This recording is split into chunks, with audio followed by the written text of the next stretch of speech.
Сәлеметсіңдер ме балалар? Бүгінгі қазақ тіл сабағымызды бастаймыз. Кәне балалар, сабақты бастамас бұрын ортаға шаттық шеңберін құрып аламыз. Кәне ортаға шығамыз.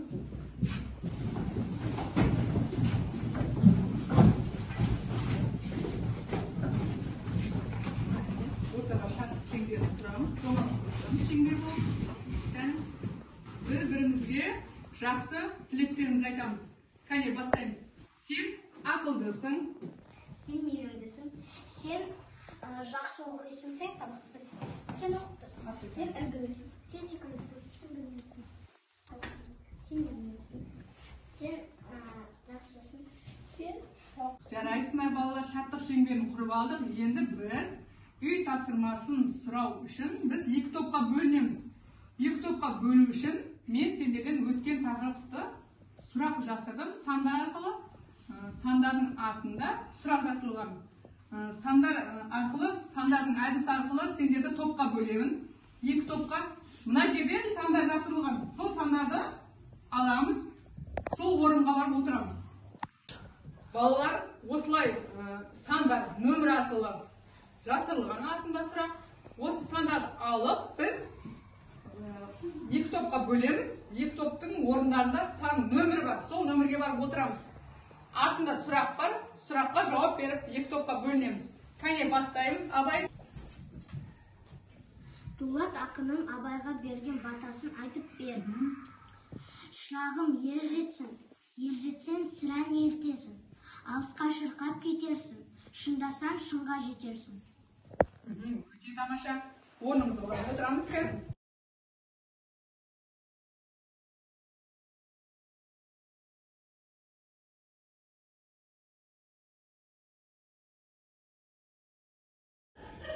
Оқушыларды екі топқа бөлу үшін сандар әдісін пайдаландым. Санның артында өткен сабақтан сұрақтар жазылған. Сол сұрақтарға жауап беру арқылы оқушыларды екі топқа бөліп алдым. Білімділер және ойшылдар тобы.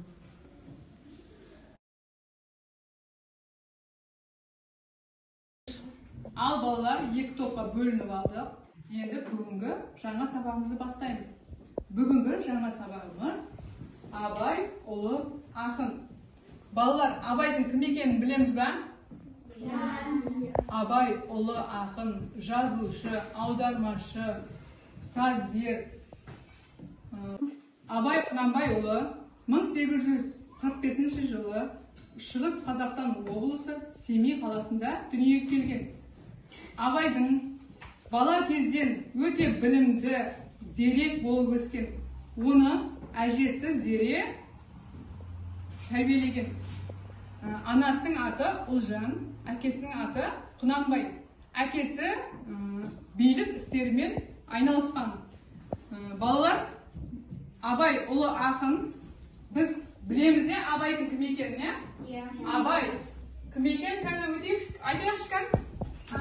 Абай ұлы ақын, аудармашы, ағартушы, жазушы, сосын дана, философ.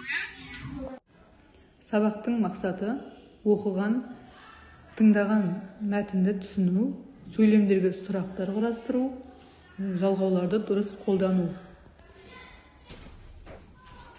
Ал балалар, бүгін Абай туралы көптеген мәліметтер білеміз, Жаңа сөздерді жазып аламыз дәптерге. Өмір, шығарма, дәптерге жазып аламыз. Өмір, шығарма, аударды, ірі. Дәптерге жазып, жаттап аламыз.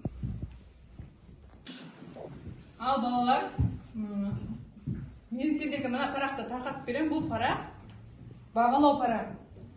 Сендер бүгін сабақта қанша бал алғандарыңды, қаншаға жауап бергендеріңді өздеріңіз жазып отырасыңдар. Өз-өзімізді бағалаймыз. Осы парақты сендерге тарқатып беремін. Қазір әрқайсының сұраққа жауап беру арқылы өздеріне бір балдан қойып отырамыз.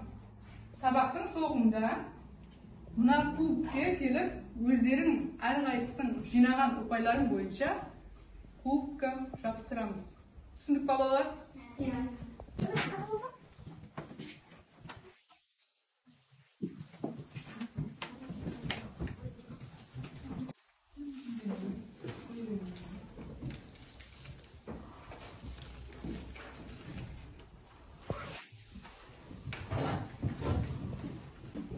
Ал балалар, кітапқа қараймыз. Бірінші тапсырманы орындаймыз. Кәне балалар?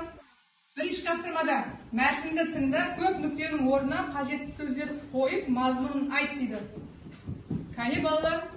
Бірінші білімділер тобынан сұрақ. Кәне Беңнұр оқи ғой. Абай Құнанбайұлы қазақтың ұлы ақыны. Иә. Абай Құнанбайұлы қазақтың ұлы ақыны. Қай сөзді қойдық? Ұлы ақыны. Дұрыс. Жарайсың, өзіңе бағалаймыз өзіңді. Екінші ойшылдар. Кәне Абай екінші сөйлемді оқи ғой. Ол адам өмір, білім, табиғат туралы көп өлең жазды. Қай сөздерді қойдық? Білім, табиғат. Дұрыс, жарайсың, өзіңді бағалаймыз.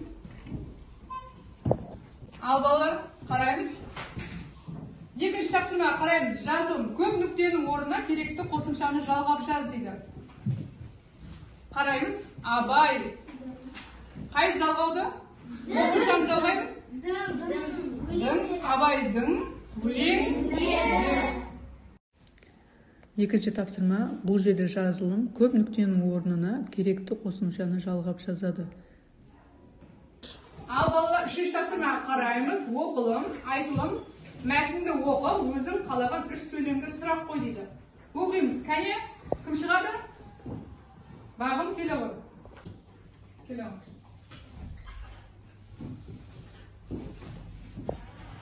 Оқи ғой. Абай Құнанбайұлы ұлы ақын, дара тұлға. Кім? Ұлы ақын, дара тұлға. Абай өмір, өнер, білім, табиғат туралы өлең жазды. Абай не туралы өлең жазды? Өмір, өнер, білім, табиғат туралы. Жарайсың. Оқып, сұрақ қойды да, өзі сұрақ қойып жауап берді. Жарайсың ба? Отыра ғой. Ал екінші ойшылдар тобынан Сымбат келе ғой. Абай орыстың танымал ірі ақындарының өлеңдерін қазақ тіліне аударды. Абай не істеді? Абай орыстың танымал ірі ақындарының өлеңдерін қазақ тіліне аударды. Жарайсың. Ал балалар, сендер екі топ болып, қазір мына диаграмманы беремін. Бүгінгі Абай туралы не білдік? Диаграмма арқылы жазамыз. Абай кім? Кәне екі топқа беремін. Кім бірінші, қай топ бірінші жазады екен? Бүгінгі тақырыпты оқушылар қалай меңгергенін білу үшін диаграмма әдісін пайдаландым.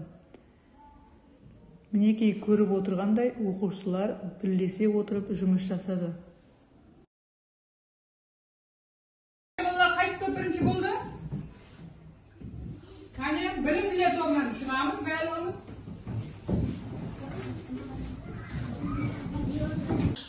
Ал балалар, жасаған жұмысымызға жауап береміз. Кәне, Абай кім? Сөзгер, дана, адамашы. Иә, Айзере. Абай ұлы ақын, Композитор. жазушы. Жазушы. Өте тамаша. Қол шапалақтаймыз. Кәне, отырамыз. Жарайсыңдар, өте тамаша. Кәне, екінші ойшылдар тобын шақырамыз ортаға. Кәне балалар, Абай кім екен? Философ, жазушы, ұлы ақын, композитор, дана. Не туралы өлең жазған Абай? Табиғат өмір, Абай бала кезде қандай болыпты? ақылды, мейірімді. Жарайсыңдар балалар, өте тамаша. Кәне орнымызға отырамыз. Ал балалар, алдымыздағы өзін бағалау парағына ұпайымызды қойып бағалап, енді сендерге стикер беремін. Осы стикер арқылы өз-өзімізді бағалап кубокқа жабыстырамыз. Кәне балалар?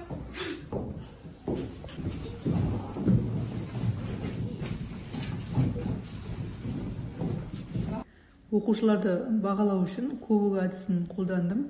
Бұл әдіс оқушыларды қызықтырып, өздерін қаншалықты сабаққа белсеніп қатысқанын өздеріне ұпай қою арқылы бағалайды. Al балалар, бүгінгі сабағымыз аяқталды. Үй жұмысын аламыз. Үй жұмысы 6-шы тапсырма абай туралы ақпарат жинап келеміз. Қане балалар, күнделікке жазып аламыз үй жұмысын. Ал балалар, бүгінгі сабағымыз ұнады ма сендерге? Иә!